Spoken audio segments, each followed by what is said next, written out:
Hello, everyone, and welcome to our webinar on Housing Needs Assessments 101 and the Federal Template Completion. This is the first in a series of two webinars. So the second webinar is going to be taking place on May 14th, and that will be focused on operationalizing housing needs assessments, or HNAs, in municipal planning. So a few housekeeping notes before we get started. To ensure audio quality, we're asking that all attendees please put yourselves on mute for the duration of the meeting. You can also use the chat box to introduce yourself and post questions that you may have throughout the session, and we'll be getting to those in the Q&A at the end. We really do want to hear your questions and comments, and just ask that you please remember to keep things respectful. And please also note that this session is being recorded. You probably got a pop-up letting you know that. A copy of the recording will be shared with you and posted online following the webinar, along with the resource materials. Okay, so in terms of our agenda today, this webinar is scheduled for 2 hours, and we're going to cover several topics together. So first, we're going to briefly share some context about this initiative, followed by an overview of housing needs assessments, or HNAs, and an introduction to the HNA Readiness Guide that we've created. Following that, we're going to spend a significant amount of time introducing you to the data collection guide and walking through guidance and tips related to the 7 sections of the federal HNA template completion. We're going to leave a good chunk of time at the end for Q&A, and following this webinar and the one next week, we'll be updating the FAQ resources we've created to make sure that all questions that are asked today and at the following webinar are captured in that resource. So if we can't get to all your questions today, please be assured that we're going to be capturing those for inclusion in this follow-up resource. And finally, we're going to wrap up by sharing more about where you can access the resources that we're covering today, and we'll also provide more information on the second webinar in the series, which, as mentioned, is going to take place on May 14th. So in terms of your presenters today, today's webinar is being presented by SHS Inc. We're an independent Canadian consulting firm specializing in housing policy and research, affordable housing development, and business model innovation. We were established in 1999, and we've been preparing housing needs assessments and housing-related research papers and studies for municipalities and organizations of all sizes and tiers in every corner of Ontario and beyond since then. So this work really provides us with a leading-edge expertise in this area, as well as a strong contact network across Ontario and beyond, which really enables us to effectively research best practices emerging in the housing and infrastructure fields, and provides great expertise in HNAs. So your presenters from SHS today are myself, I'm Narm, and I'm joined by my colleagues Helen and Mel. Okay, so we're going to kick things off by sharing a bit about this webinar series and our current initiative. So the Housing Infrastructures and Communities Canada, or HICC, is responsible for advancing national priorities related to housing supply, housing affordability, homelessness reduction, and public infrastructure investment through leading or coordinating major federal funding programs such as the Housing Accelerator Fund, the Building Community Strong Fund, which was formerly the Canada Community Building Fund, or CCBF, as well as others. So a core expectation of many HICC funding programs is that communities use evidence-based planning tools, including housing needs assessments, to demonstrate local housing gaps and future needs. So to assist with this, the Association of Municipalities of Ontario, or AMO, has partnered with SHS to develop a series of practical guides and tools to empower municipalities to complete the federal HNA template in-house, with a particular focus on municipalities under 30,000 people that do not yet have an HNA.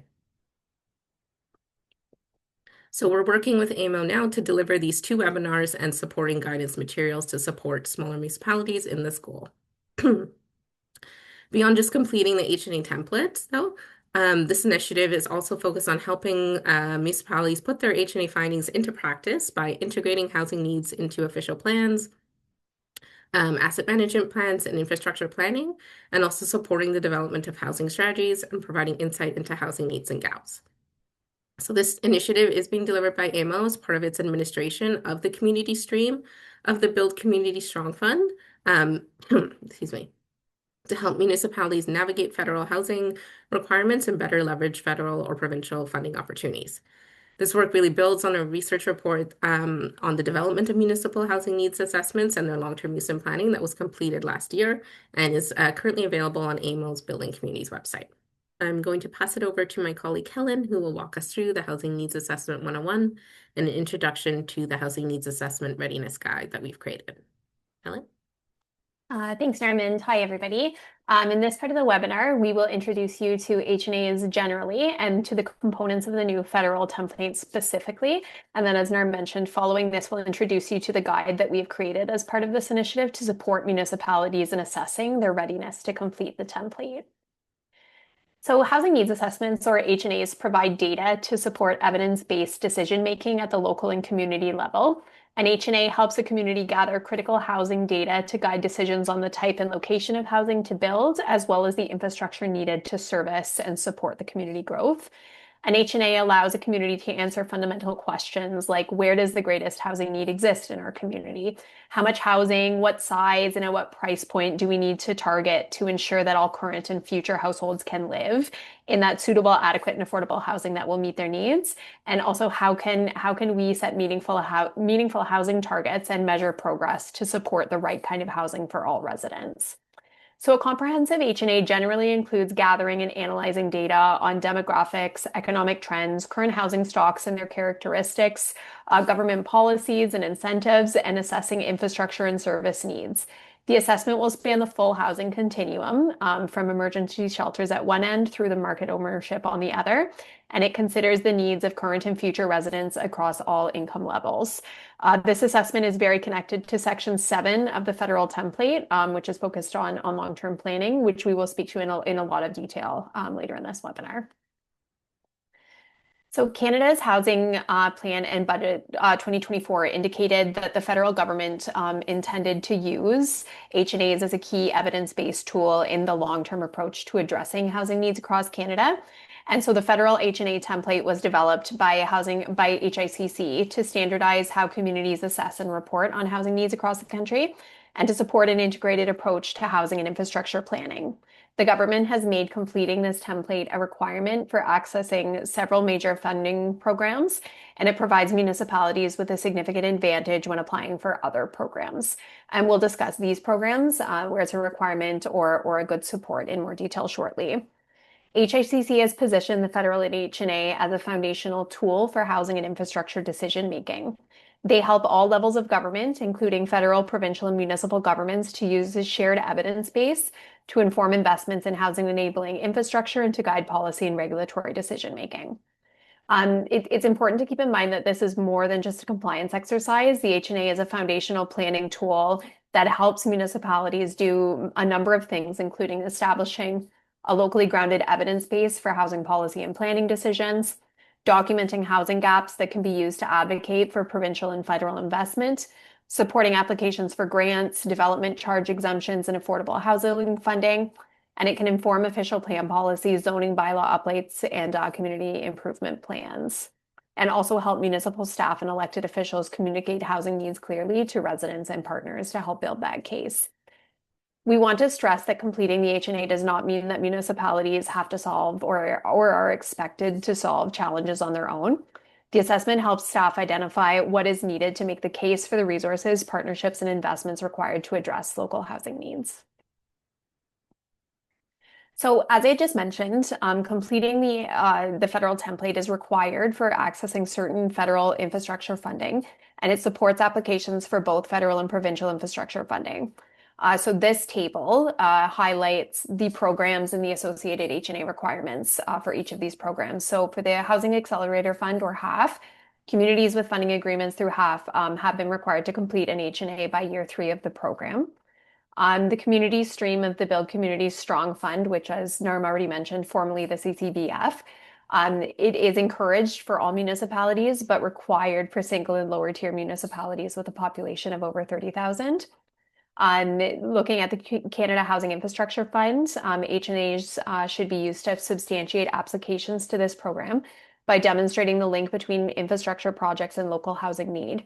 This funding is now rolled into the direct delivery stream of the Build Communities Strong Fund as well, with a new announcement. In terms of future federal programs and looking ahead, important to note that once an HNA has been completed as a program requirement, a community won't be required to complete a new one other than to update it every 5 years. And of course, as we mentioned, completing one of these positions your municipality for future funding opportunities as they arise. A note, I know based on our poll, we have several communities here or representatives here from communities under 30,000 in population. So a note for these small municipalities and any really, HACC has developed a specialized HNA template tailored to the needs of smaller communities and has made pre-populated templates available for communities with populations of at least 1,000 to reduce the administrative burden. So we want to talk a bit about the benefits of completing the federal HNA.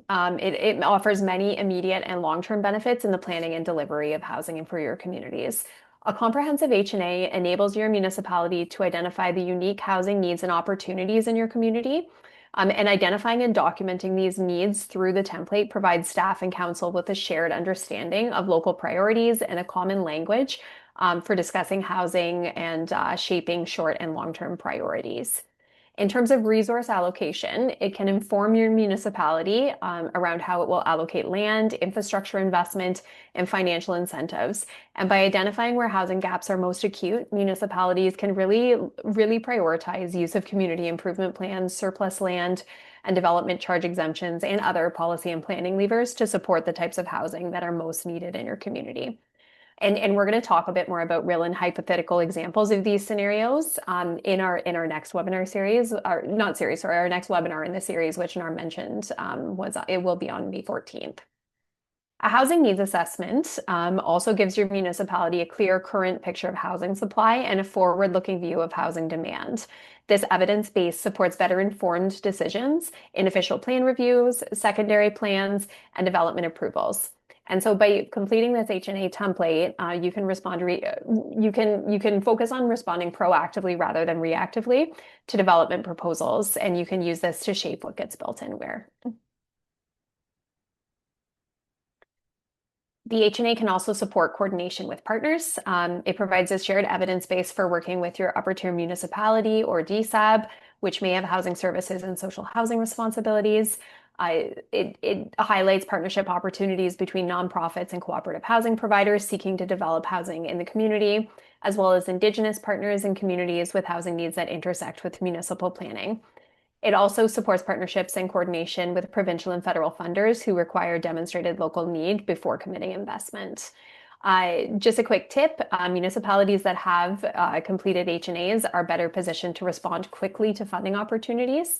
As we've already discussed, many provincial and federal housing programs require evidence of local need as part of the application process, and having this up-to-date HNA means that you can really jump on those opportunities when they arise. So the federal HNA template is organized around a set of 7 required sections, and we'll get into each of these in a lot of detail. Mel will walk us through these in detail shortly. And while the depth and complexity of analysis will vary based on your municipality's size and capacities, all municipalities are expected to address each of the following components.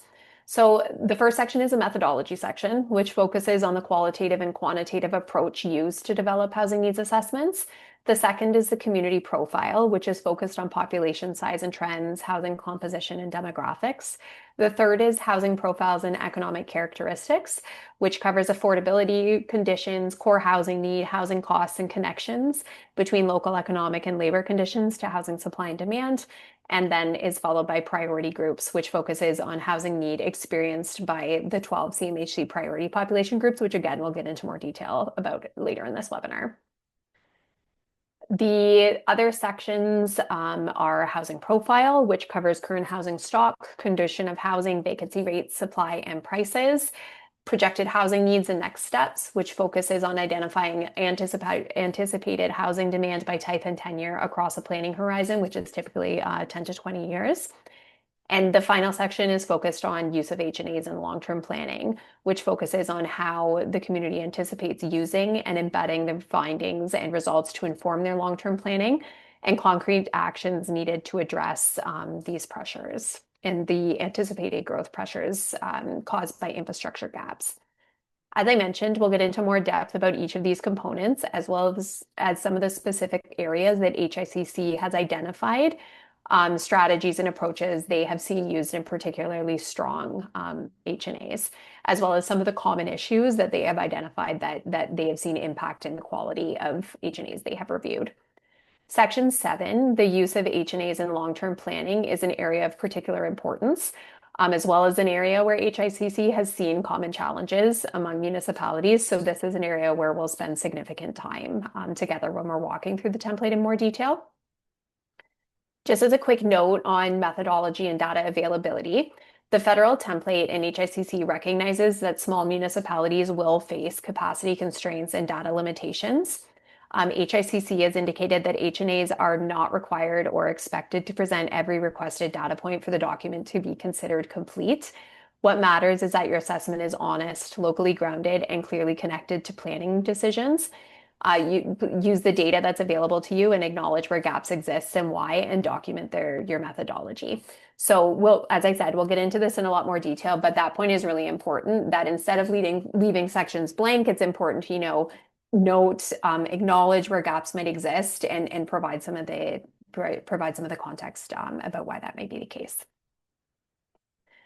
So we'll now quickly introduce you to the HNA Readiness Guide, which has been developed as part of this initiative to support municipalities in understanding their readiness to start completing the federal HNA template. This document is a short diagnostic tool designed for municipalities, as I mentioned, to complete prior to writing the housing needs assessment in order to understand their current capacity, data availability, and staff resourcing available to help undertake the assessment. It covers background and context on the federal HNA, which we had just covered, considerations for completing it, recommended pathways for municipalities depending on the readiness level that you're assessed to have, and next steps in supporting resources for municipalities as they embark on completing the template. Completing this guide before your municipality starts completing the template will help you set realistic timelines, identify where you might need additional support, and ensure that you're overall well prepared to produce a complete and defensible assessment.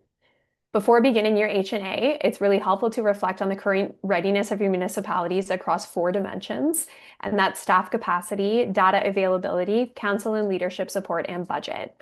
And so the HNA Readiness Guide includes a series of reflective checklists in these areas. They're not pass or fail assessments. Rather, they're intended to help you identify where you're ready and where you might need to do a bit more planning ahead and seek additional support. So we'll go through each of these considerations now, and the first is related to staff capacity. So completing an HNA requires dedicated staff time, typically of someone with a background in policy, planning, or research. When you're thinking about this area, it's important to consider whether you have that person, that staff person with planning, policy, research, or community development experience who can lead it. Whether that staff member has available capacity. So we estimate that it would take around 40 to 80 hours for a small municipality to complete the HNA, depending on the data availability. Also consider whether there is access to someone who can work with data and basic spreadsheets, whether that person who will review and approve the final HNA has been identified. So that could be your CAO, your director of planning, it could go to council. And also consider whether there are realistic timelines for completing the HNA, accounting for the other municipal priorities that we know will be on your plates. If staff capacity is limited, some considerations that you could think about are whether your upper tier municipality or DSAB could provide support. You could think about exploring shared service arrangements with neighboring municipalities. You could review AMO resources and any provincial supports available for small municipalities, such as the tools that we're rolling out today.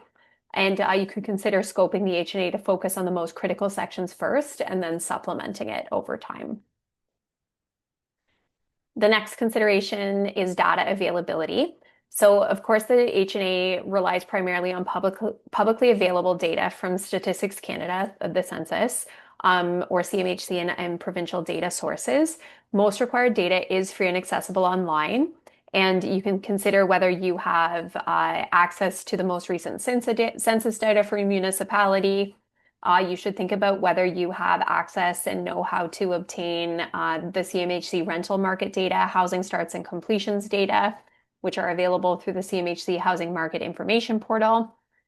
Think about whether you have access to internal data on building permits that were issued in recent years for your municipality. whether you have information on community and supportive housing, and this would often come from your upper tier municipality or service manager or DSAB. I think about whether you have awareness of any significant data gaps. For example, new recent rental vacancy data for the community could potentially be a gap, and whether you have a plan for community consultation to support these data gaps. As we'll get into in a bit of detail when we talk about the data collection guide, qualitative information and community consultation can really be used as a good tool to support any data gaps that you have. So that's something really important to keep in mind. In terms of handling data gaps, as we've already referenced, they're common for small municipalities, particularly for housing market data and community housing information. We'll get into this in more detail, but where data is unavailable, it's important that you acknowledge the limitation. And as I just mentioned, describe any qualitative information or community consultation findings that can supplement the quantitative record. As I mentioned, HICC reviewers understand the data environment facing small municipalities, so they are looking at that through this lens. When you're thinking about your readiness to complete the template, you should also think about council leadership and support. A successful HNA will require council awareness and buy-in, both because the process requires staff time and budget, and also because the findings will need to be translated into planning policies and decisions to move forward with addressing the gaps. When you're thinking about building council and leadership support, you should consider whether council is aware of the requirements to complete a federal HNA if funding is being pursued. That council understands the purpose of the HNA and how findings will inform planning. That the CAO or senior leadership has endorsed the HNA process. That there's a plan to report back to council at key milestones. And finally, you should think about whether housing has been identified as a priority in the municipality's strategic plan or official plan in order to support council buy-in. If council support is uncertain, consider framing the HNA in terms of supporting local priorities. So think about the local priorities that have been set. Is there a priority around attracting workers and families, supporting seniors, enabling economic growth, rather than federal compliance, so that you can really connect the HNA to your local priorities to help build that support. Finally, you should think about your budget for completing the HNA. For many small municipalities, completing an HNA in-house is very achievable and within existing staff time and resources, providing that data is available. However, if external support is determined to be needed, budget will be required. And when you're thinking about this, you should consider whether the first thing to think about whether completing the HNA in-house is feasible, given staff capacity and resources. The estimated likely cost if external support is needed, whether you have an identified budget source, so example, whether there's a planning and operating budget, a reserve fund, a provincial grant for supporting this undertaking. And you could research any provincial or federal funding that may support the cost of completing an HNA and include HNA completion in upcoming budget discussions if funding has not been confirmed. So based on your reflections across those 4 areas, you can then use this table, which is included in the HNA Readiness guide that we'll be providing to you, to identify the pathway that best fits your current situation.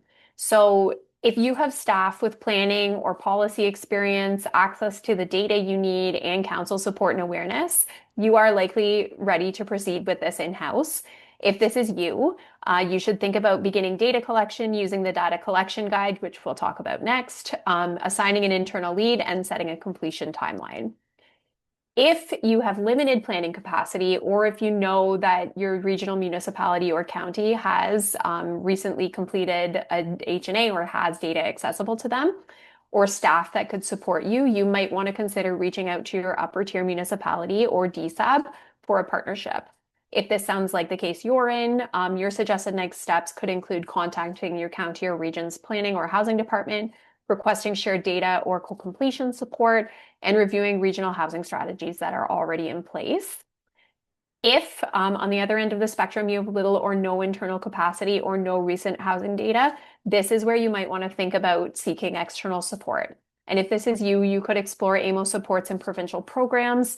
consider shared services with neighboring municipalities, reaching out to HICC's HNA Secretariat. The email address is on the slide here, and we'll also drop it into the chat, or contacting a housing consultant or planning firm to learn more about how they may be able to support.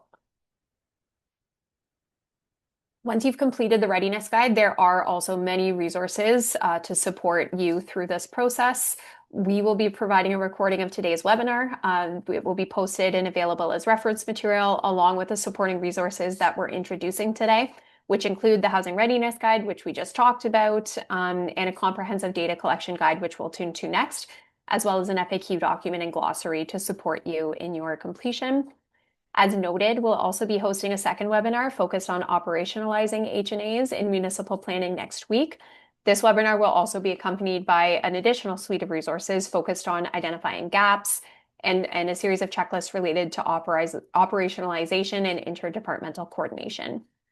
You can also take a look at publicly available HNAs, although noting that most of them will have been completed by communities with populations of 30,000 or more. We provide some links to some of these in the resource materials, and AMO can also provide more examples. And I'll now turn it over to my colleague Mel, who will provide us an in-depth introduction to the data collection guide, which I've been referencing. Thank you so much, Helen. As you mentioned, we will now turn our attention to the data collection guide, which we've created as part of this initiative, as you've been hearing about throughout, to get a deeper understanding of what resources are available as municipalities engage in this process of completing a federal HNA. So this document is a quick reference guide, and it outlines the methodology, data sources, and relevant notes and tips for completing a federal housing needs assessment, or HNA template. It's structured according to the sections that Helen just outlined within the template.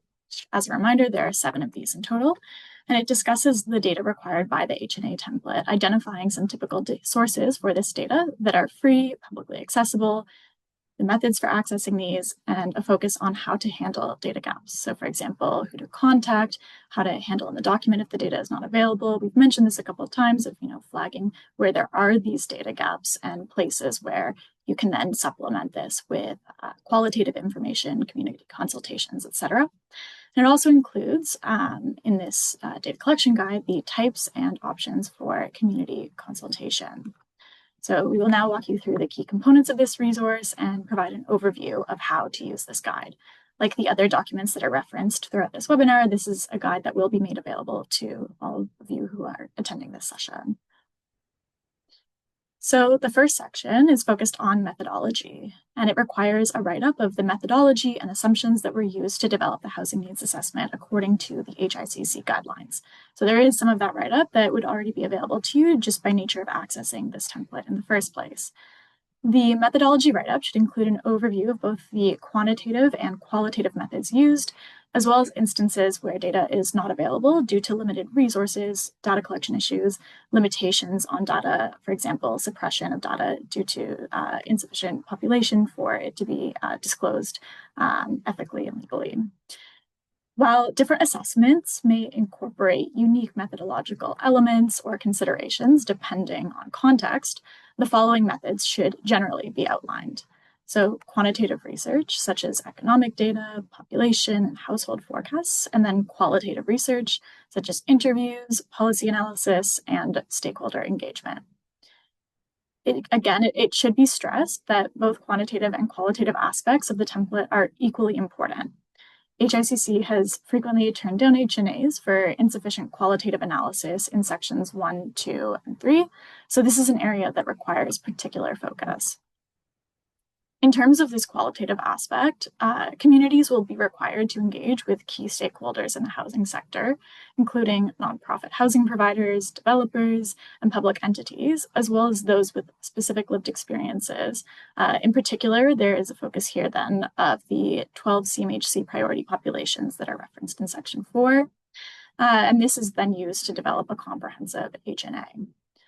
The methodology section of the template should provide an overview of public and stakeholder engagements conducted, and this would include who was engaged, the nature of the engagements, and information as well about what the respective representatives are and how this has covered the various groups that are intended to be reflected within the HNA.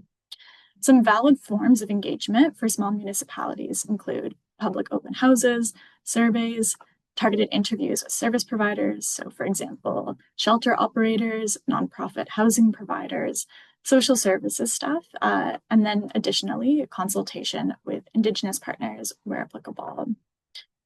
There's no minimum number of engagements required, but the methodology section should clearly describe what was done, who was reached, what forms of engagement were used, how learnings were incorporated into the HNA findings, and what engagement opportunities may exist to share findings with the community. Qualitative question prompts should be used to guide community consultation questions, but it is possible and encouraged to go beyond them with information relevant to local contexts for qualitative answers. And this is something that municipal staff internally can also supplement with their own knowledge and local context. So this is where we get into this anecdotal evidence and local knowledge, which it can be used to supplement qualitative answers in general, supporting the analysis and context of available quantitative data, as well as filling in gaps where quantitative data is otherwise unavailable.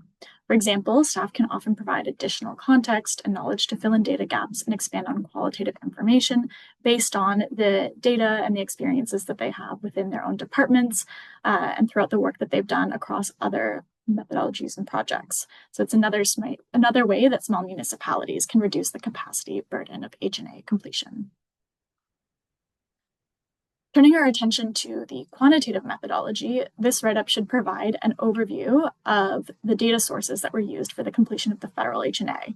And a wide-ranging list of these quantitative sources are actually included within the data collection guide. So this provides an opportunity to translate that into the methodology write-up section as another way that we are attempting to reduce some of this capacity burden of completing the federal HNA. As an overview of some of these sources that small municipalities will typically include and access, the first is Statistics Canada, the Census of Population. It's a nationwide data set that provides standardized time series demographic, social, and economic information about Canada's population down to small geographic areas. And we would also typically recommend not just using 2021, going back to 2016, 2011, and even back to 2006 to properly develop an overview and analysis of trends over time. And all of this is information that is publicly available and accessible. The next one would be the CMHC Housing Market Portal, which is an online platform on the Canadian Mortgage and Housing Corporation website. It contains current and historical housing market data indicators, such as housing supply, housing availability and affordability, and forecasts at national, provincial, and local levels. Now, the Housing Market Portal is a really great interactive tool. The data that it is based on, in large part, comes from, for example, the Rental Market Survey, which is published by CMHC annually. They also have the absorptions and starts and completions surveys. So if your preference is to work with the raw data in Excel or otherwise files, that is something that you can also access through the portal. We recommend starting with the portal because it's a place that centralizes much of this information that would be relevant for federal HNA completion. Then there are two resources that have relatively recently been developed with the aim of improving data accessibility across Canada for municipalities from coast to coast that works hand in hand with the development of this federal HNA template. And so that's the HART Federal HNA Template resource and the HART Housing Needs Assessment Tool. The HART Federal HNA template is a standardized federal reporting framework developed to guide communities in consistently documenting housing needs, gaps, and priority populations for funding and policy alignment. This is the primary tool that would be used. It was developed with the federal HNA in mind, and it fills in some of the existing or original data gaps when the template was first released, providing that data accessibly and immediately to municipalities. In addition, though, there is that HART Housing Needs Assessment Tool, which is a structured analytical tool that uses local data inputs to quantify housing demand, affordability gaps, and unmet needs across different household types, and that can also be used to supplement with additional information. The next place for small municipalities to look would be local real estate reports, if and when available and accessible. Oftentimes, these are made accessible through partnerships with the local real estate board, they can provide market-specific analyses produced by real estate boards or firms that track trends in home prices, sales activity, inventory, and rental conditions.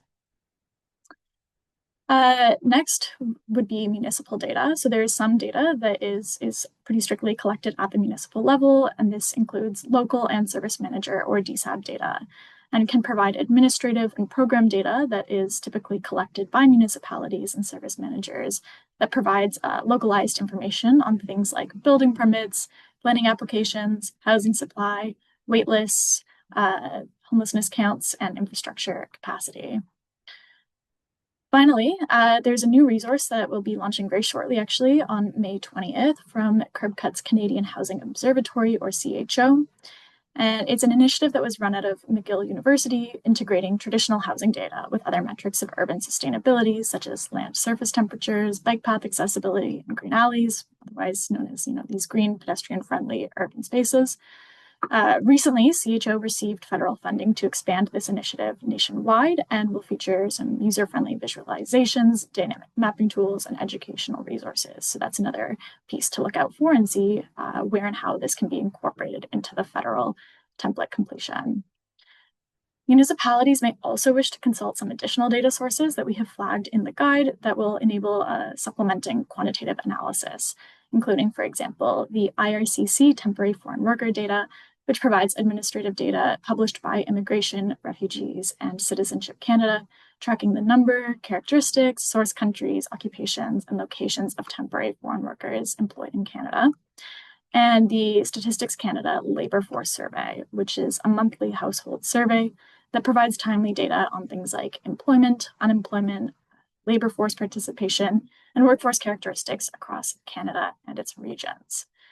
So again, as a reminder, municipalities with a population of at least 1,000 individuals can request a pre-populated HNA template from HICC, which includes pre-filled data from CMHC and Statistics Canada.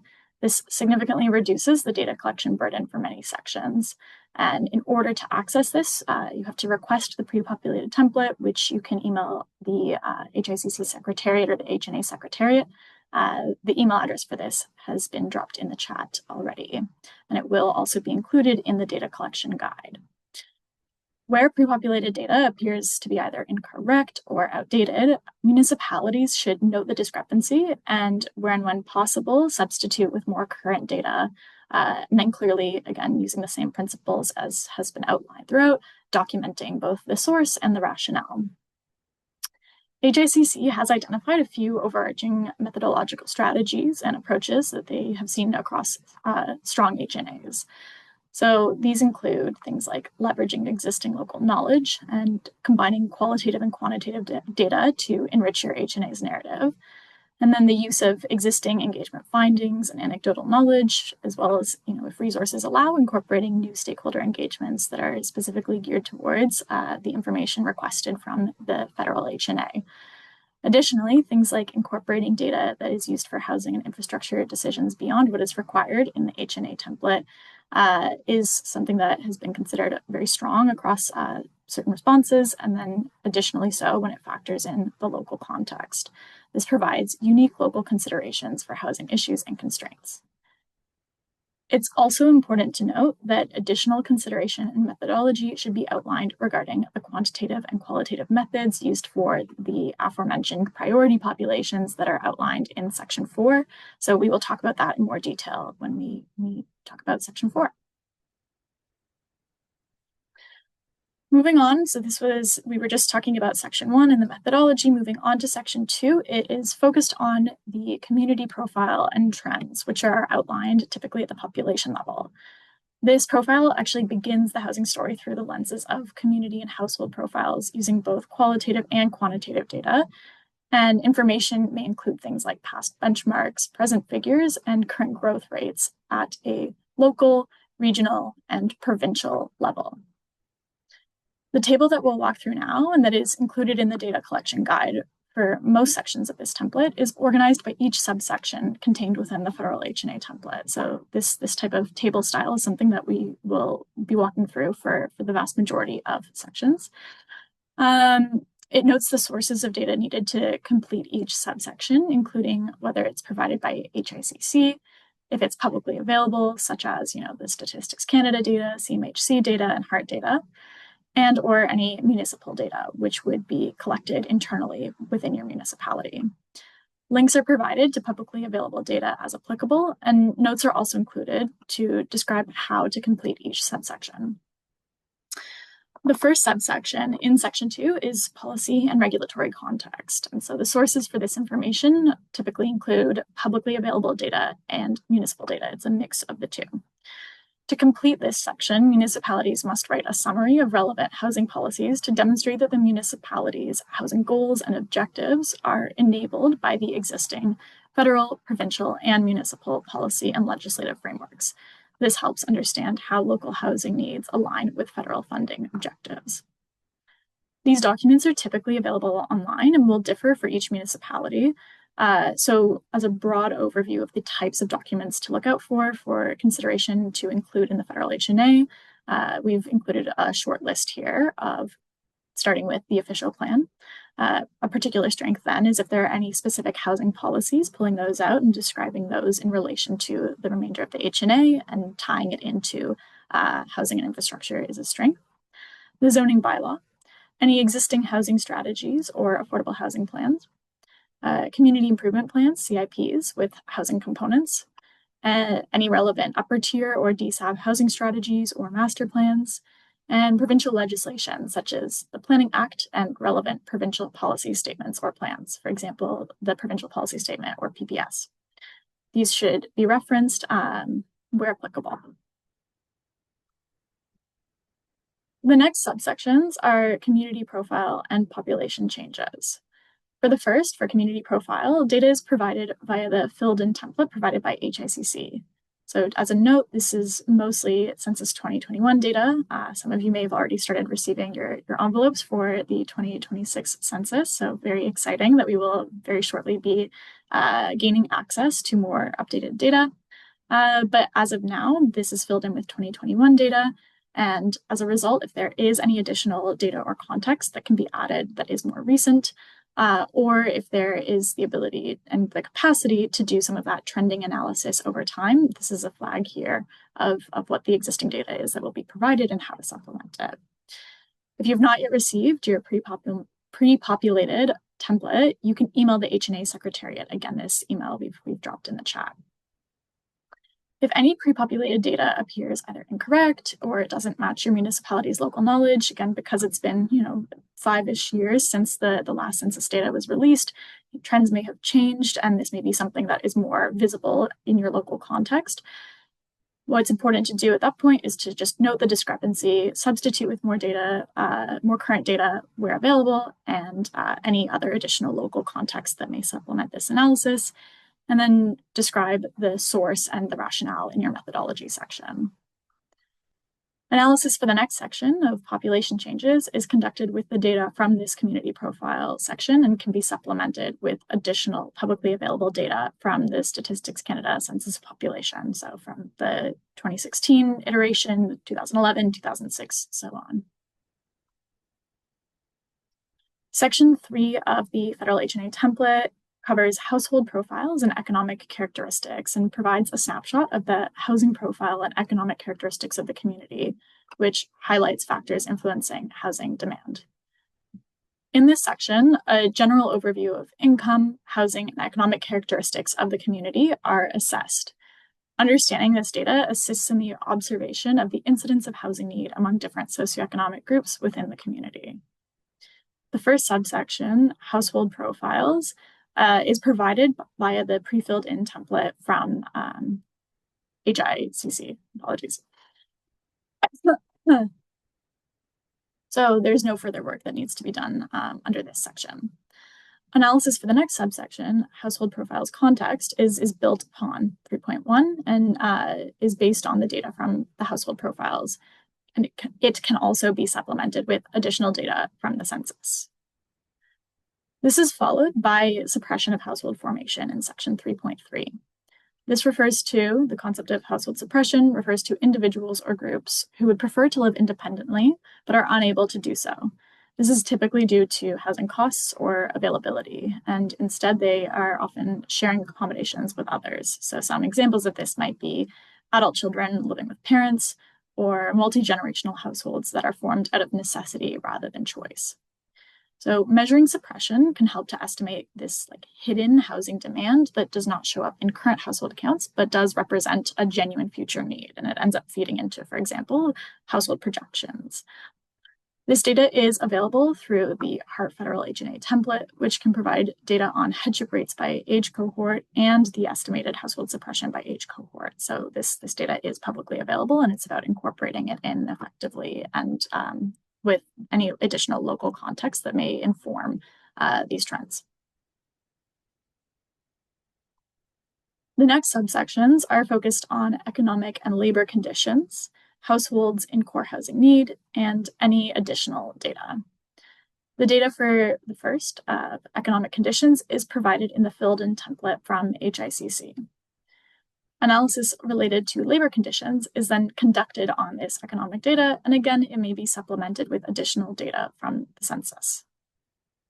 Information related to households in core housing need can actually be accessed in many places, but primarily and predominantly is provided via the HART HNA tool, which can provide the most detailed publicly available core housing need data, including income categories and affordable shelter costs, the percent of households in core housing need by income category and household size, and the 2021 affordable housing deficit.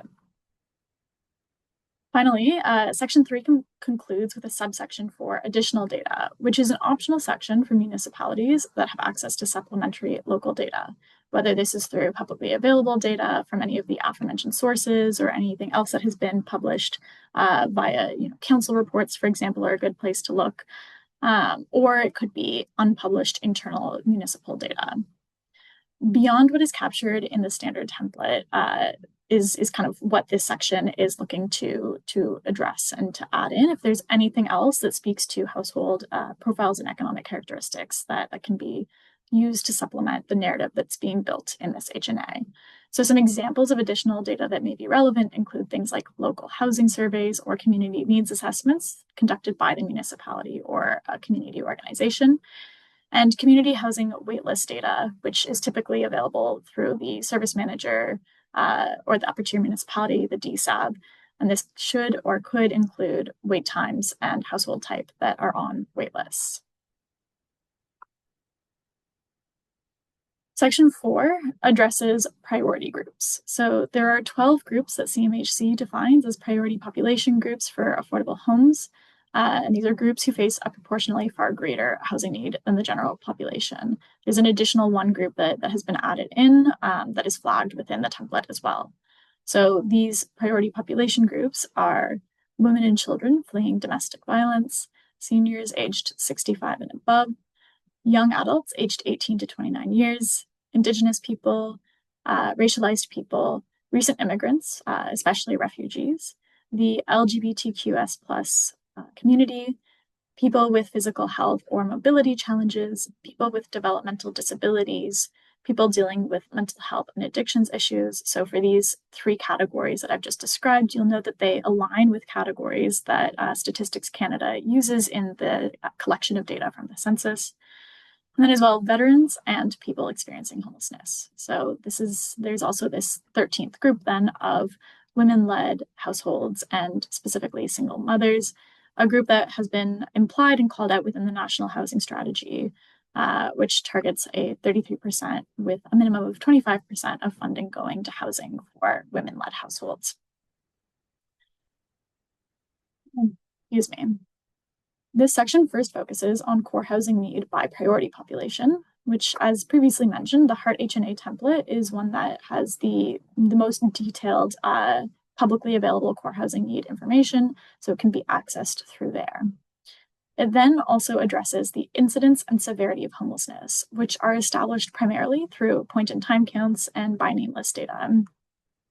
Different provinces may also have different requirements surrounding this, and so there may also be additional information that municipalities have access to through measures that are required, although point-in-time counts are a federal initiative, meaning that most municipalities should have access to this at the very least at the upper tier service manager or DSAB level.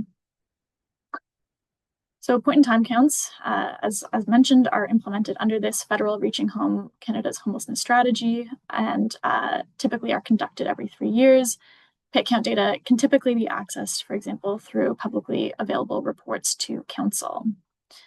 By name lists in Ontario have been mandated since 2022, and so local municipalities may contact their service manager for access to this data. And this data may be available as well online in published reports. So this is Ontario centered because we are working with the Association of Municipalities Ontario, but in the event that there are other municipalities from outside Ontario that are attending, most of this would still be relevant. It would just be a matter of looking into what the different requirements are according to reporting on homelessness counts. While pit counts and by name lists are conducted and maintained at the service manager level, some municipalities provide this information at the local municipal level, and where and when this is available, it is best to practice to make use of it. If this information is not available, however, at the local municipal level, the federal template encourages municipalities to provide the best available quantitative data and then supplement this with local qualitative data.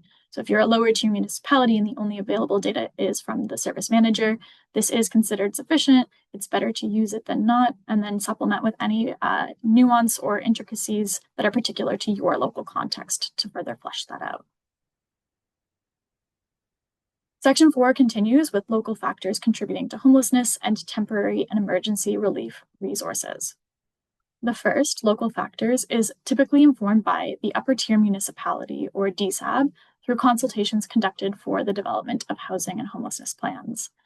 Data for the second, temporary and emergency relief resources, is typically collected by the social services, housing, or community services divisions within upper tier municipalities, as temporary, emergency, and transitional shelters are the responsibility of the service manager, or DSAB. In many cases, this information is actually also made available on the website of the upper tier municipality. So it may not be the case that you have to directly reach out to these municipalities. You may be able to, on a case-by-case basis, access this information publicly as well. And in some cases, municipalities may also publish updated and or detailed information regarding temporary and emergency relief resources via reports to council. So these are all important places to look. Section 4 concludes with a subsection on students, those in congregate housing, and temporary foreign workers. So recall one of the additional data resources that was flagged under the Section 1 methodology section. There is one quantitative data resource that we've called out for temporary foreign workers. This is typically, however, supplemented and complemented by local context and knowledge, as well as qualitative data. So in general, this section is mostly answered using the knowledge and expertise of municipal staff, supplemented by qualitative data. As a call out, municipalities with post-secondary institutions may have access to things like enrollment data, the number and cost of student residences, and any emerging trends via the post-secondary institution's website. Local municipalities may also maintain internal data on congregate housing in the Building and Permits Division. This is not consistent across all municipalities, so it would be something to look into and to reach out to those divisions to explore further. And again, as mentioned, Immigration, Refugees, and Citizenship Canada does publish that annual data on temporary foreign worker program approvals. And this is published by province and some subprovincial geographies, which can provide an indication of temporary foreign worker volume in your region. Statistics Canada's Labour Force Survey also provides data on non-permanent residents in the labour force at a regional level, which can additionally supplement and benefit this section. Some other places to look are for local knowledge from major agricultural employers, food processing facilities, or seasonal industries in the area, which may be the most reliable source for estimating local temporary foreign worker housing pressures and can be captured through community consultation. So now into section 5, which is the housing profile. This is the longest section in the template. It's an overview of the housing profile of the community, highlighting factors influencing housing supply, including the current stock composition and any new development trends. Housing supply data is crucial in determining the need for different housing types in a community. Supply data will be compared against demand data, and that enables the determination of the need for housing within your community. So the first subsection within Section 5 is related to key trends in housing stock, and it is intended to provide a narrative overview of key trends in the local housing stock, which can be drawn from the data collected across other subsections of Section 5, which is, I think, a relatively unique aspect of this section that oftentimes municipalities may benefit from actually completing the later sections, the later subsections in Section 5. And once those are complete, using those to help inform the completion of Section 5.1. Some key publicly available sources include the Statistics Canada Census of Population, which can enable gathering information on dwelling types, tenure, period of construction, and dwelling condition by census year. Then the CMHC Housing Market Portal, which has information related to housing starts and completions by dwelling type, as well as tenure, under construction units, and absorption rates. For very small communities, this data may be suppressed or unavailable. So again, all of the tips and tricks and resources and strategies that we've talked about for supplementing unavailable data are an important consideration here in this event. We'll also talk a little bit more about suppressed data shortly. Finally, municipal building permit records are another important piece of this puzzle to determine the number of permits issued by type and year. Any demolitions and conversions would also provide more context into the current state of the housing stock. And this is typically determined or maintained by the building or planning department. Next, the template focuses on employment, economy, infrastructure, transit, climate, and migration impacts on housing, which is quite a bit to cover within one section. So to break it down, HART provides data through the federal HNA template on the number of secondary rental units, which is one of the key pieces of data that is required in this section. And then where applicable, this can be supplemented if municipalities are able to provide data on things like short-term rental units, for example. A key tip or trick here is that some municipalities do have short-term rental licensing bylaws, which as a result would result in access to a count of these licensed short-term rental units. Following this, the template focuses on affordable units that have been built and lost. So the HART template provides data on the number of affordable rental units for low and very low income households built between 2016 and 2021, the number of affordable rental units for low and very low income households that are lost between 2016 and 2021, and then the net change in affordable rental units for both low and very low income households between 2016 to 2021 to get an overview of the net change and if there has been any affordable housing lost or not. As a probably not surprising insight, most municipalities have tended to experience a loss in these units over time. So that's a key thing to look out for and to describe how that has affected your local housing context. Section 5.4 is focused on the change in average rents. So data to support this section is available through CMHC, the Housing Market Information Portal, as well as the reports that underlie this, like the Rental Market Survey. And this can provide data on average rents in the primary rental universe by unit size, age of building, building size, and this is done on an annual basis. As a note for smaller municipalities, the CMHC rental market survey data is frequently suppressed or unavailable due to insufficient sample sizes. This is a very common data gap for municipalities with populations under 30,000. If CMHC data is not available for your community, don't stress, don't panic. This is not something that is going to meaningfully affect the success of your federal HNA completion. You can consider the following alternatives. So first, there is the provincial bulletin on average and affordable rental rates, and this is provided down to the regional level. So again, the strategy of incorporating the best available information and then noting the source and methodology to have an understanding of where this information is coming from and what it means in the context of your local community. You can also pull median asking rents from online listing platforms, as well as rental rates from local nonprofit or cooperative housing providers. Or an additional place to look is then any qualitative information gathered through community consultation with tenants and landlords.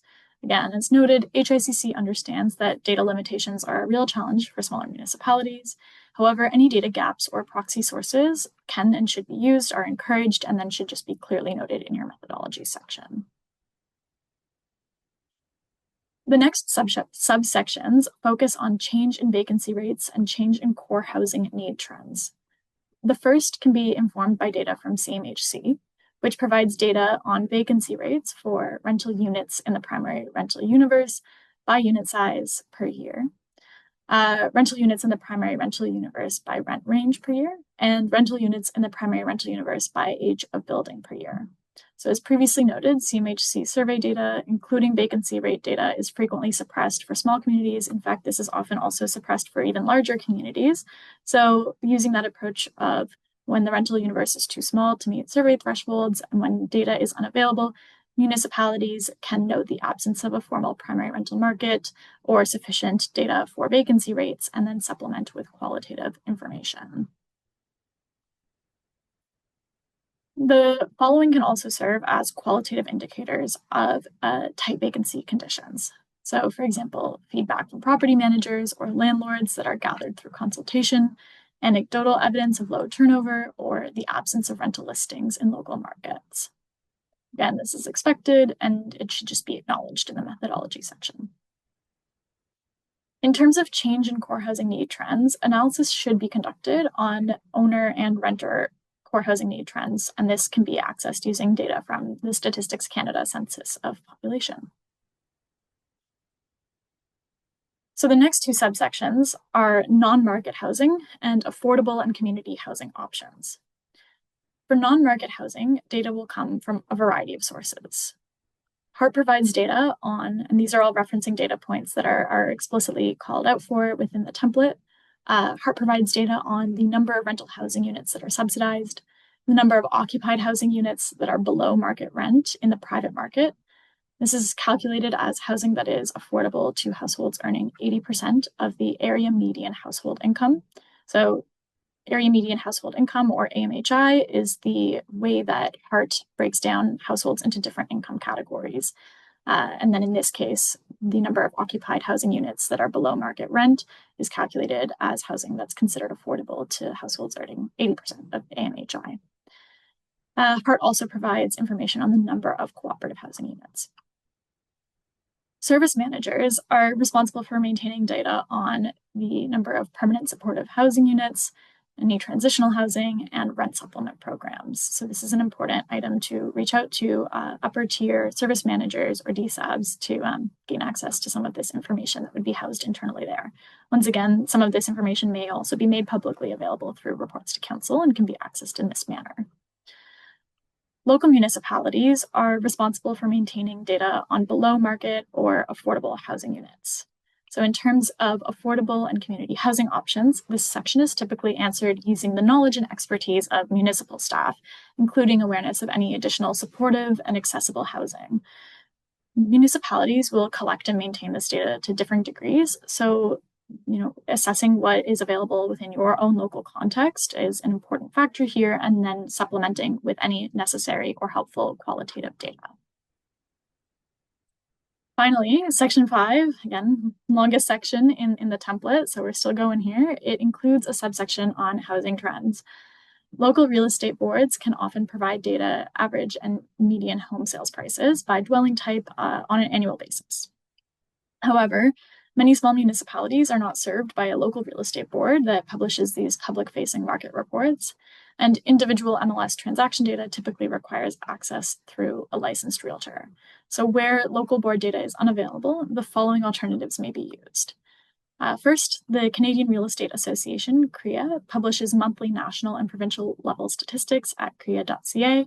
All of this, again, will be linked within the data collection guide. The Ontario Real Estate Association, OREA, publishes provincial market reports, and then the Ontario government's Municipal Property Assessment Corporation, MPAC, may provide assessed value trends through your municipal finance or assessment office. There is also a backup option that I'll note here. I'm going to note it as backup because it is slightly older data than what can typically be accessed through any of the aforementioned measures. You can also access Statistics Canada, the estimated shelter value for owner households, and use that in the absence of any other quantitative data as a starting point while noting the year that it comes from and the discrepancy between something being an estimated shelter cost versus a listed transaction. So again, in this instance, any alternative source used should be documented in the methodology section. Section 6 is the projected housing needs and next steps, and it aims to project how much and what type of housing is needed to meet the needs of the population in the community over the next 10 years.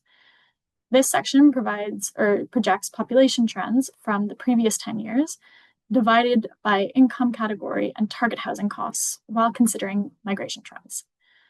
Before we get into specifics, it is important to note that HICC has advised that municipalities should use existing projections if they are available and if they exist. So for example, if there's any kind of OP review that is ongoing, or if this is work that's been folded into any kind of economic and land analysis, then incorporating those here to maintain consistency across the municipal context is recommended. However, if new projections are needed, HICC advises using whichever methodology you are comfortable with, as long as, once again, it's described clearly, and importantly in this instance, that it is reproducible. So the provided methodology, the cohort survival projection method, is suggested. However, it is not required. So moving then into the first subsection, this addresses the projection methodology guidelines. HART provides the projected households by household size and income category that are required for the template. The next section is the projection methodology. Again, before we get into specifics, it's important to note that, sorry, 1 second, my apologies. Under projection methodology, before we get into specifics, once again, just noting that HICC has advised that municipalities should once again use existing projections if they already exist. And then use the cohort survival projection method if required, if new projections are required, and if this is the methodology that your municipality is comfortable with. If municipalities do choose to use it, the cohort survival projection method is a simple method for forecasting what the future population will be based upon the survival time of the existing population and the births that will occur. Projections may be benchmarked against existing population projections for the municipality, service area, or by applying the same methodology and assumptions developed for province-wide population and household projections. To support the development of these projections, Statistics Canada provides historical data on births for both male and female, survival rate, net migration, and then household type and tenure. So all of this data is publicly accessible, and it becomes a matter of plugging this into the preferred projection methodology. The next section then focuses on population and household projections. To complete this section, historical data on the number of households, the average and median household age, household tenure, household size, dwellings by size and type, and household income, all of the above, can be accessed through Statistics Canada. This data may be developed into population and household projections using the cohort survival projection methodology, and then applied to the average number of people per household by tenure, type, size, and age. Municipalities typically collect local data on the number of draft approved lots, which is another piece of information that is requested within the template. And that brings us to section 7. So I am now going to pass it back over to Helen to walk us through this final section of the template. Thanks so much, Mel. So yes, section 7 is focused on use of HNAs in long-term planning. It's typically completed by municipal staff through interdepartmental coordination across relevant divisions. The federal HNA encourages increased collaboration across these departments to enable the coordination of housing needs with long-term planning, asset management, and other municipal services. I will just say again, we have our upcoming webinar next week on May 14th that is really getting more in depth and focused on that interdepartmental coordination as well, but we'll provide an overview here. We really want to emphasize the importance of this section, as this is where HICC has noted that they have seen some common difficulties in understanding what to include here. HICC similarly has identified that both integration into long-term planning and connections to infrastructure are areas where they have seen common challenges that impact the overall kind of quality and completeness of the template.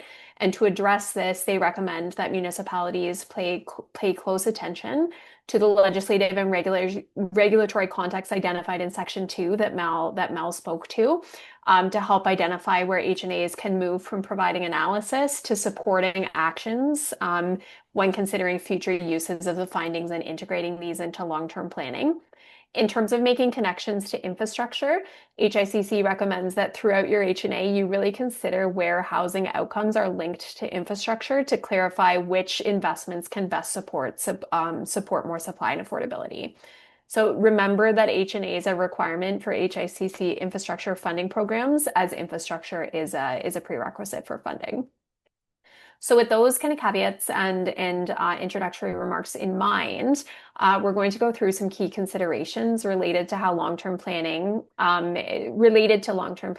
dive into more detail about questions or priorities that you should focus on in each. As a follow-up, AMO can also provide examples of how municipalities have addressed this section. So when completing this section, you should really think about opportunities for collaboration and coordination between the identification of housing need, affordable housing delivery, infrastructure planning, land use planning, and asset management. And some of the key questions that you can think about that can inform this type of collaboration and coordination across departments are: how are HNA findings shared across departments to inform decision making? Are housing needs regularly considered in capital and infrastructure planning or budget prioritization exercises? Also think whether there are existing interdepartmental working groups or committees that could be leveraged or strengthened, or whether the creation of those would be appropriate. You could also think about existing and upcoming affordable housing strategies, asset management plans, zoning bylaws, and official plan reviews that are already scheduled and in the pipeline. You can ask questions like, how could current or upcoming plans reference or use the HNA findings?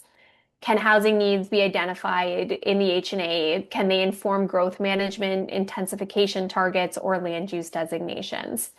Also think about whether upcoming reviews or amendments are opportunities to implement policy responses to the identified housing gaps. Another place where you should give consideration is thinking about whether affordable housing projects in the pipeline, whether they require additional services, funding, or land use changes to move forward. So think about what would be needed to move these forward. How could documenting these constraints strengthen business cases or funding applications to support the forwarding of those initiatives? Also think about existing infrastructure and servicing constraints that may be preventing housing delivery, as these may indicate an opportunity to leverage funding for housing enabling infrastructure. When determining infrastructure constraints on housing delivery, municipalities can consider the role of housing enabling infrastructure such as water, sewer, and wastewater capacity, as well as transportation, social, and community infrastructure. You should ask questions and discuss with your departmental colleagues questions like, are infrastructure constraints disproportionately affecting affordable or higher density housing forms? Have servicing limitations resulted in delayed approvals, reduced unit counts, or lost development opportunities for housing? You could also think about whether there are shovel-ready or near-term infrastructure projects that could unlock housing delivery.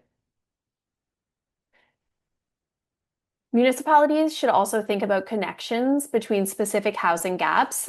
So just as an example, the need for denser dwelling forms, supportive housing, affordable housing for students that is near public transit, among many, many other examples, and the corresponding land use planning and infrastructure needs that would facilitate housing delivery to address those gaps. Some key questions that you might want to ask in terms of these considerations include, again, what land use changes would be required to support the housing types that have been identified as gaps?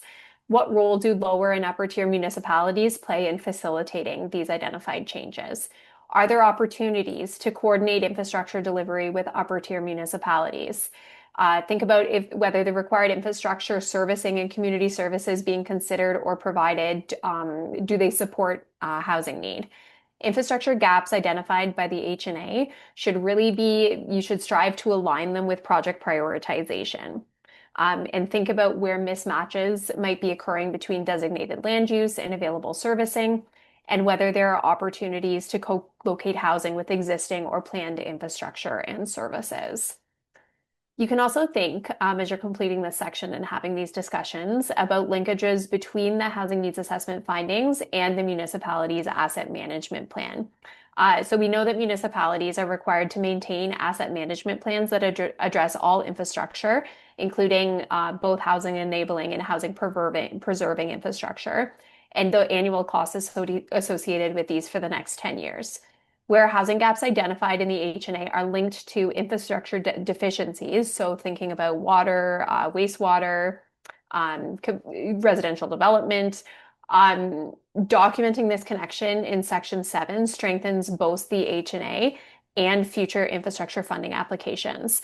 And to complete this information, you can think about and discuss questions like, how are growth-related housing needs reflected in an asset life cycle and capital investment planning? Do your asset management plan assumptions about growth align with the scale and location of the housing needs that you have identified in your housing needs assessment? How can the existing asset management plan align with and leverage funding for housing enabling and housing preserving infrastructure corresponding with the identified servicing gaps and housing needs that you've identified? You could think about whether there are opportunities for future asset management plans to incorporate housing needs assessment findings in support of long-term planning for the housing needs. And you could think about which asset classes are most critical to addressing identified housing gaps. And finally, you should really think about and consider opportunities to use the HNA to support federal funding applications. So I think we've stressed this throughout this webinar. That's really, really a key point of this.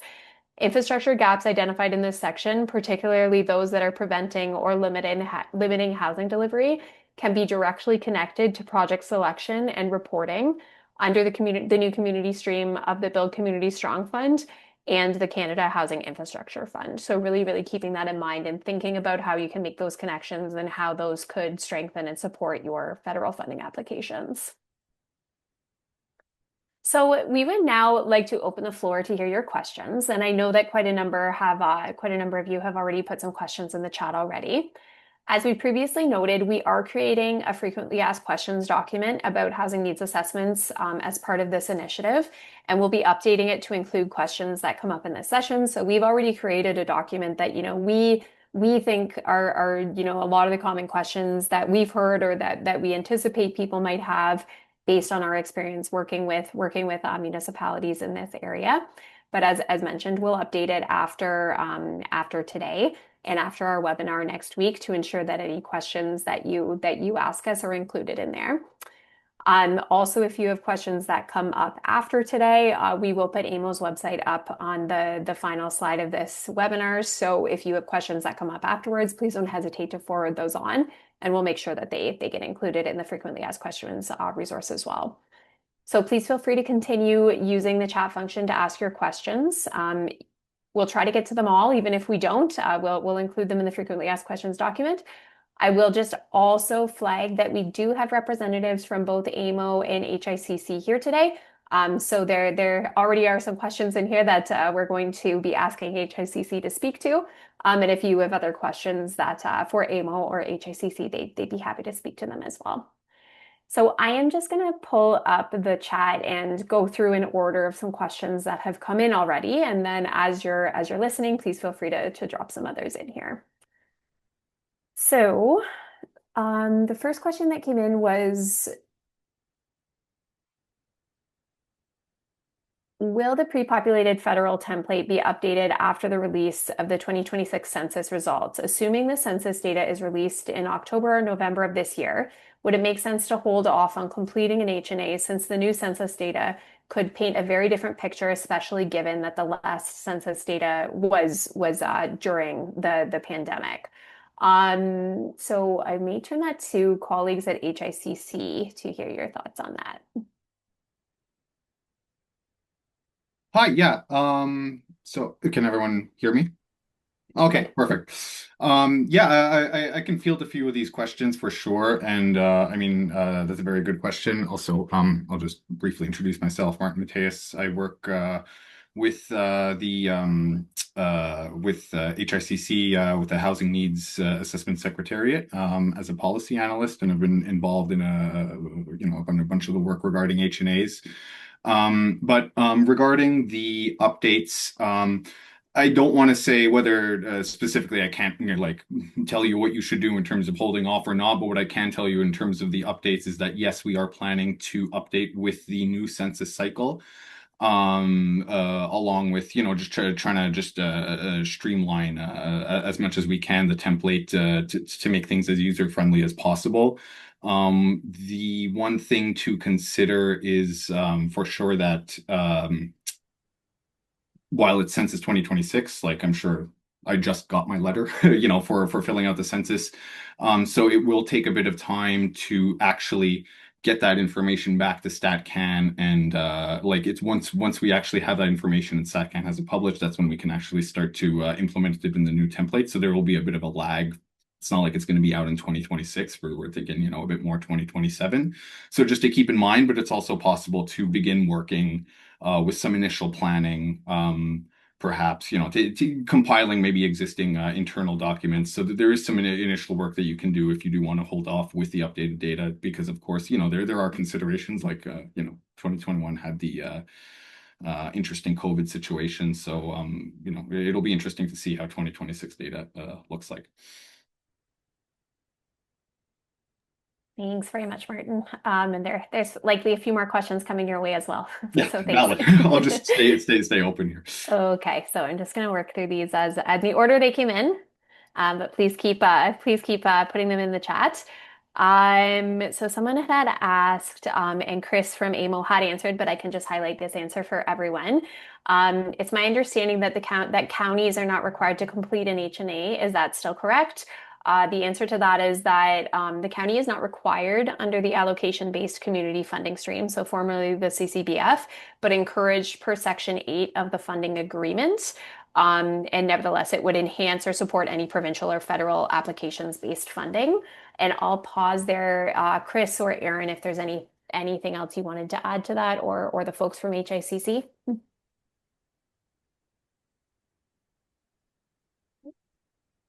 I can just briefly mention that, Sure. It's something that we have had requests for regional templates, which that's kind of what those upper tier municipalities might kind of like fall under based off of like StatCan data. And in those cases, we aren't able to specifically populate at that level. However, we can provide the data for individual constituent municipalities. So that can kind of be rolled up as needed through analysis. So we are considering and just looking at options regarding our regional templates. Though there's nothing actually solidified yet regarding that. Okay, thanks, Martin. And I think that actually answered another question about whether upper tier municipalities are able to access the pre-populated template. So thanks for answering that question as well. So someone had asked about timing. You had mentioned that it would take 40 to 80 hours to complete the template, and then provided a specific question around, what about a single tier municipality that is smaller? So Narm had answered in the chat, and I'll just highlight her answer and again stress that this is covered throughout the within our frequently asked questions document as well. Timelines to complete the HNA will really depend on a lot of factors, including internal staff capacity, amount of available data, depth of consultation, whether consultation has already been completed, and depth of analysis required. So as described throughout this webinar, all sections of the template do need to be filled out even as data is not available. And so transparency and explanations about data gaps is always preferable to leaving a section blank. So again, I think, it really depends. But keep in mind that there's a lot of notation that would need to be required in terms of any data gaps, noting methodology, noting if you're relying on local contacts or staff insights to fill these out, the information would still be required. I would just to jump in really quickly, Yeah, because please. I see the question in the chat, and I see that it mentions that their municipality has less than 700 people. And just to note, we currently are able to provide pre-populated templates for municipalities of 1,000 and above. So there's the U30K template, which is 1,000 to 299, 29,999, and then the regular one. That being said, it's not like it's impossible to do an HNA, and it's actually those are sometimes very interesting. It's just that there's enough data gaps where it's just the pre-population kind of just wasn't possible to standardize for everybody. But if you reached out to the HNA secretary, we could maybe point you to the StatCan page that has a lot of the data points. As well as the fact just with those municipalities, it's important to consider data privacy considerations once they get smaller. Some of the StatCan numbers are going to use that rounding situation where numbers are rounded to the nearest 5 or 10. So that, just with those data points where there are concerns of potential identification of individual, residents, but that's just with municipal data. It's something to consider as well. Thank you very much, Martin. And yes, please feel free to jump in whenever to add additional content here. A question came in around the around HAF funding, so Housing Accelerator Fund funding. Is the HNA template a requirement for the HAF funding? And the answer is yes. The template is a requirement for municipalities with HAF agreements to complete. And Martin, again, I don't know if you wanted to add anything there. Okay. So I don't see any other questions in the chat just yet, although please keep those coming. We also have a couple in our back pocket that we're going to share with you. And Martin, maybe one first for you. Are you able to share what your team is working on to support the development and use of the housing needs assessments? Yeah, so this is definitely one of those things that we have been. It's been pretty important for us that it's not like just an exercise to have municipalities complete, the ones that are doing as a requirement at least, that it's not just something that it's done just as a requirement, and that it is actually useful, and it's not just useful for us but for them as well. And that being said, one of the big things is that there's a lot of data that's coming out of this, and just a few of the just high level initiatives. And this is a lot of this is in progress and high level because I mean with the process just kind of wrapped up and was completed, but a few of them are also it's possible to find online as well. One of them being municipal spotlights, which are just showcasing some of the better HNAs. And just like highlighting success stories regarding HNAs, and that's available online as well as online too. We've just updated our webpage, and there's an open portal as well where you can find all sorts of a list of all of the new published templates, and it's all compiled in one location and provides links to the actual municipal website where they've been publicly posted. So that can kind of help also inform for those who haven't completed work yet. Just kind of give a bit of an idea of what others have done. Also, kind of briefly mentioned, but yeah, they're doing some work and looking at improving the template and incorporating Census 2026 data so that it's more streamlined and perhaps takes in more considerations of local realities. And just incorporating also just the possibility we're developing just data analysis tools and maybe exploring the possibility of like a public-facing platform with some geospatial aspects related to it. And that's kind of a long-term vision. It would be nice to have that so that there's a bit more of that public access to a lot of this compiled data in a sort of a analytical fashion. But we'll absolutely keep everyone posted as that material starts to develop. Yeah. That's awesome. Thank you. Thank you, Martin. Another question that's come in that you're probably best positioned to answer. What is the approximate turnaround time from the request to deliver the HNA from the Housing Secretariat?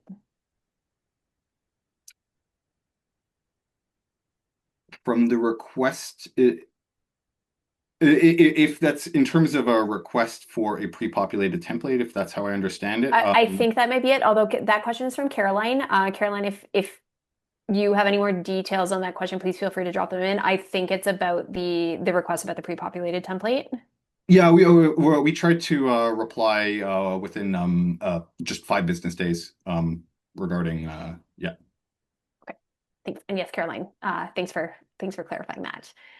Um, Another question that we've gotten, and I know AMO has gotten, can municipalities share the HNA with the Secretariat to receive an evaluation of it before it's submitted? The answer is yes. As much as possible, we like to provide, support as needed, like sending an email to the Secretariat.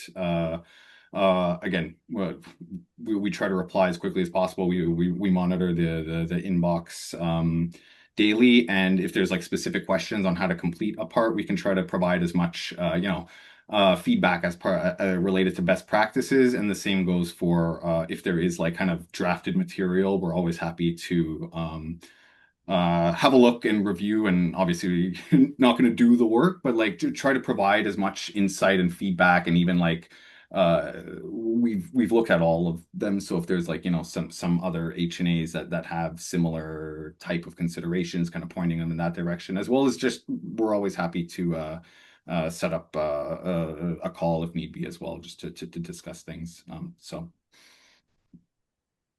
Thanks very much, Martin.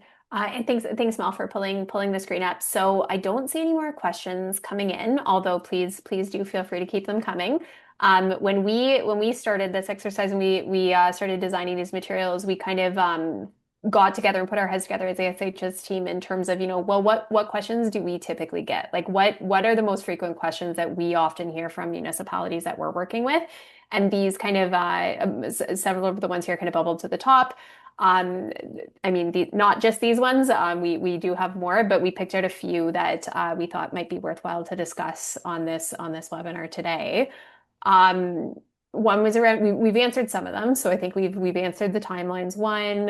Martin has spoken to how the HNAs will be used and some of their future plans around how they would like to use them.